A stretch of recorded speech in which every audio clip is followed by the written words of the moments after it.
श्रोते हो, आज आपण सुरू करत आहोत अध्याय 4 ज्ञान कर्म संन्यास योग. गीताशास्त्राच्या पहिल्या 3 अध्यायांवरील व्याख्यान पूर्ण झाल्यानंतर आपल्या श्रोत्रेंद्रियांचे भाग्यवर्णन करण्याच्या उद्देशाने आणि मुमुक्षूंना ग्रंथामध्ये रुची उत्पन्न व्हावी म्हणून ज्ञानेश्वर महाराज सांगतात की तुमच्या श्रवणासाठी आता पहाट होणार आहे आणि त्या प्रकाशात गीताशास्त्र तुमच्या कानांना अनुभवता येणार आहे. श्रीहरी आत्मनात्व विचार शिकवणार आहेत आणि अर्जुन ते शिकणार आहे. सुंदर गायन, परब्रह्मतत्व हा विषय आणि रस घेऊन ऐकणारे तुमच्यासारखे विद्वान श्रोते असा हा बहारदार त्रिवेणी संगम आहे. मी ज्ञानेश्वर तुम्हाला विनंती करतो की तुम्ही आपल्या ज्ञानेंद्रियांच्या सर्व शक्ती कानात आणा आणि मगच हा कृष्णार्जुन संवाद ऐका. यावर निवृत्तीनाथ म्हणतात की ज्ञानेश्वरा, तुझे हे कथन कलेवरील प्रेम आता बाजूला ठेव आणि पुढे काय झाले ते सांग. ठीक आहे, सांगतो, असे म्हणून ज्ञानदेव पुढे बोलू लागले. अर्जुनाला आज खरोखरच सुदैवाचा आधार मिळाला आहे. पिता, माता, बंधू यांपैकी कोणालाही कधीही न सांगितलेलं गुहज्ञान आज श्रीकृष्ण अर्जुनासमोर प्रकट करणार आहेत. माता लक्ष्मीला भगवंताच्या ह्या असल्या प्रेमाची तोंड ओळखही नाही. अर्जुनावर प्रेम करावे म्हणूनच श्रीकृष्णाने अवतार घेतला असावा. योग्यांना जे आढळले नाही, वेदार्थालाही ज्याचे आकलन झाले नाही आणि ज्या ठिकाणी ज्ञानाची दृष्टीही पोहोचली नाही, असा जो आत्मस्वरूप अनादी अविक्रिय भगवान आज अर्जुनावर कृपावंत झाला आहे. भगवान म्हणतात, कर्मयोग आहे असा हा ज्ञानयोग प्राचीन काळी आम्हीच विवस्वानाला सूर्याला सांगितला. सूर्याने हा योग वैवस्वत मनूला सांगितला आणि मनूने त्याचे आचरण करून इक्ष्वाकू नामक आपल्या पुत्राला सांगितला. पुष्कळ राजर्षींनी त्याचे अनुष्ठान केले, पण काही काळानंतर माणसांना देह म्हणजे जीव असे वाटू लागले. कर्मयोग, कर्ममार्ग हळूहळू लोप पावला. तोच मार्ग मी आज तुला सांगितला आहे, कारण तूच माझा प्रिय असा भक्त आहेस. हा युद्धाचा प्रसंग असला तरी तुझे अज्ञान दूर करण्यासाठी मी तुला सत्यतत्वाचे ज्ञान करून देणार आहे. त्यावेळेस अर्जुन म्हणाला, भगवंता, तू आमच्यावर आईप्रमाणेच प्रेम करतोस. तुम्ही रागावणार नसलात तर मी आता तुम्हाला एक प्रश्न विचारणार आहे. हे अनंता, तुम्ही म्हणता हा योग खूप पूर्वी तुम्ही सूर्याला सांगितलात. तुम्ही जर आत्ता माझ्यासमोर आहात तर मग तुम्ही खूप पूर्वी हा योग सूर्याला कसा सांगितलात? मी सूर्याला उपदेश केला असे जे आपण म्हणता ते मला समजेल अशा रीतीने स्पष्ट करून सांगा. त्यावर श्रीकृष्ण म्हणाले, अरे, तुझे आणि माझे मागे पुष्कळ जन्म होऊन गेले आहेत. माझे अवतार मला आठवतात, तुला आठवत नाहीत. खरे तर मी जन्म घेत नाही आणि मला मृत्यूही नाही. मला जन्म मरण आहे असे जे वाटते ते चूक आहे. माझ्या प्रकृतीत माझे जे प्रतिबिंब पडते त्यालाच तुम्ही माझा जन्म असे म्हणता. सर्व धर्मांचे रक्षण करणे हे माझे कर्तव्य आहे. जेव्हा जेव्हा अधर्माचा प्रभाव वाढतो तेव्हा तेव्हा प्रकृतीच्या सहाय्याने मी जन्म घेतो आणि धर्माची स्थापना पुन्हा करतो. ज्ञानाला उजाळा आणतो.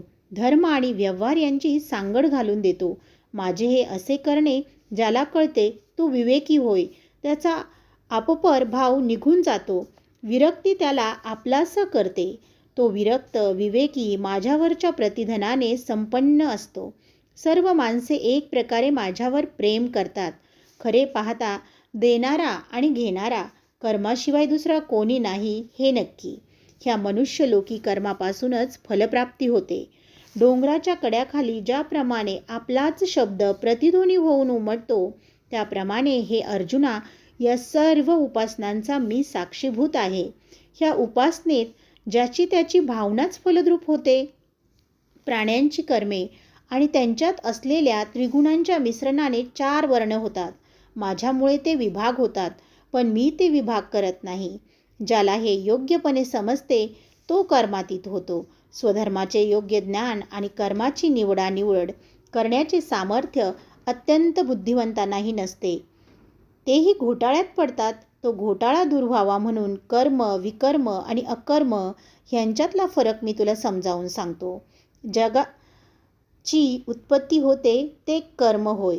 विकर्म म्हणजे विहित कर्मे म्हणजे स्वधर्मानुसार करावी लागणारी कर्मे. ह्या विहित कर्मांच्या विरुद्ध आचरण हे निषिद्ध आचरण असते. आपले विहित कर्म न ओळखता आल्यामुळे ते विहित कर्म करू नये असे वाटणे म्हणजे अकर्म होय. अर्जुना, ह्या युद्धभूमीवर युद्ध करणे हे तुझे विहित कर्म आहे, पण ते करू नये ते अयोग्य आहे असे तुला वाटणे हे अकर्म आहे. विद्वान पुरुष लोकांच्या दृष्टिकोनातून पाहिले असता सगळी कर्मे उत्तम तऱ्हेने आचरित असतात, पण फळाची आशा न धरता ते कर्मांचे आचरण करत असल्यामुळे ते निष्कर्मच असतात. विद्वान पुरुष स्वतःतील आत्मतत्व निष्क्रिय आहे व केवळ देह क्रियाशील आहे हे जाणत असतात. सर्वत्र आत्मतत्वाचे दर्शन घडत असलेला विद्वान पुरुष मत्सररहित असतो. सामान्य पुरुषाच्या बुद्धीला जी भेदभावना जाणवत असते ती भावना विद्वान पुरुषाच्या चित्तात नसते. त्याचे अंतःकरण हे जाणत असते की सृष्टीचे कार्यरत असणे हा ब्रह्माचा स्वभाव आहे, म्हणून तो सर्व कर्मामध्ये हा ब्रह्मभावच अनुभवत असतो.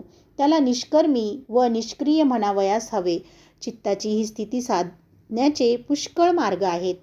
कोणी एखादा विरक्तीशी विवाह करतो, तिच्या आत्मचिंतनाचे अग्निहोत्र व्रत स्वीकारतो, त्या यज्ञकुंडामध्ये गुरुपदेशाचा अग्नी प्रज्वलित ठेवून तो आपली सर्व अविद्या घालवून टाकतो. तो ज्ञानयज्ञी होय. कोणी एखादा संयमाचे अग्निहोत्र स्वीकारतो आणि मनबुद्धी काया यांच्या सर्व शक्तीचे त्या यज्ञकुंडात हवन करतो, त्यालाही आत्मानंद लाभतो. कोणी एखादा आपल्या चित्तामध्ये वैराग्य सूर्याची पहाट घडवून आणतो आणि एकांतवासी होतो, त्यामुळे त्याचे इंद्रिय धर्म अंतर्मुख होतात. विरक्ती तीव्र होऊन विकारांचा नाश होतो. कोणी एखादा हृदयाची अरणी करून त्यावर विवेकरूपी मंथा धैर्याने घट्ट पकडून ठेवतो आणि गुरुवचनाने मंथन सुरू करतो. थोडासा ज्ञानाग्नी चेतवून त्यावर मनोविकारांचे पेटवण करतो. मग फलाशांचा धूर निघून गेल्यावर तो अग्नी चांगला धरतो. या पेटलेल्या अग्नीमध्ये मग तो साधक सर्व प्रतिभावांच्या समाधींचे हवन करतो. नंतर त्याला आत्मानंदाचा पुरोडाश मिळतो. द्रव्ययज्ञ, तपयज्ञ, वाग्यज्ञ असे निरनिराळे यज्ञ ते आचरतात. कोणी प्राणापानाचा संयमरूपी यज्ञ करतात, पण हे सर्व यज्ञ अवघड आहेत. जो कोणी अंतर्मुख होऊन जितेंद्रिय होईल त्यालाच या यज्ञांपैकी एकाचे अनुष्ठान साधेल. या सर्व यज्ञांचे फल मोक्ष असते, ते चित्तशुद्धीने साधते. वेदामध्ये अनेक प्रकारचे यज्ञ सांगितले आहेत, पण ते सर्व कर्मक्रिया यांवर आधारित आहेत, पण त्यामुळे आत्मज्ञान लाभणार नाही. म्हणूनच वेदविहित यज्ञ आणि ज्ञानयज्ञ ह्यांची बरोबरी होऊ शकत नाही. योगी आपल्या बुद्धिरूप डोळ्यामध्ये ज्ञानाचे अंजन घालून ते परतत्व पाहतात. हे ज्ञान हवे असेल तर ज्ञानाचे स्वामी असलेल्या संतांना शरण जावे, त्यांच्याकडून बोध घ्यावा. त्या बोधाने चित्त संकल्परहित होते. बोधाच्या प्रकाशाने चित्त निर्भय होते आणि मग संपूर्ण विश्व परब्रह्ममय दिसू लागते. पण गुरुकृपा नसेल तर हे साधणार नाही. ज्ञानाच्या अंगी उत्तम सामर्थ्य आहे. ज्ञानाइतकी पवित्र वस्तू ह्या जगात नाही. ज्या परमात्मा ज्ञानाचा उदय होताच हे विश्व सत्य आहे अशा प्रकारचा भ्रम नाहीसा होऊन जातो. त्या ज्ञानापुढे मनातील अज्ञान टिकत नाही. पुष्कळ प्रकारांनी अनेक वेळा विचार केला तरी ज्ञानाचे पावित्र्य एका ज्ञानालाच आहे. अमृताची चव ज्याप्रमाणे अमृतासारखीच असते, त्याप्रमाणे ज्ञानाला ज्ञानाचीच उपमा देता येते. ज्ञानाविषयी ह्यापेक्षा जास्त चर्चा करणे व्यर्थ आहे.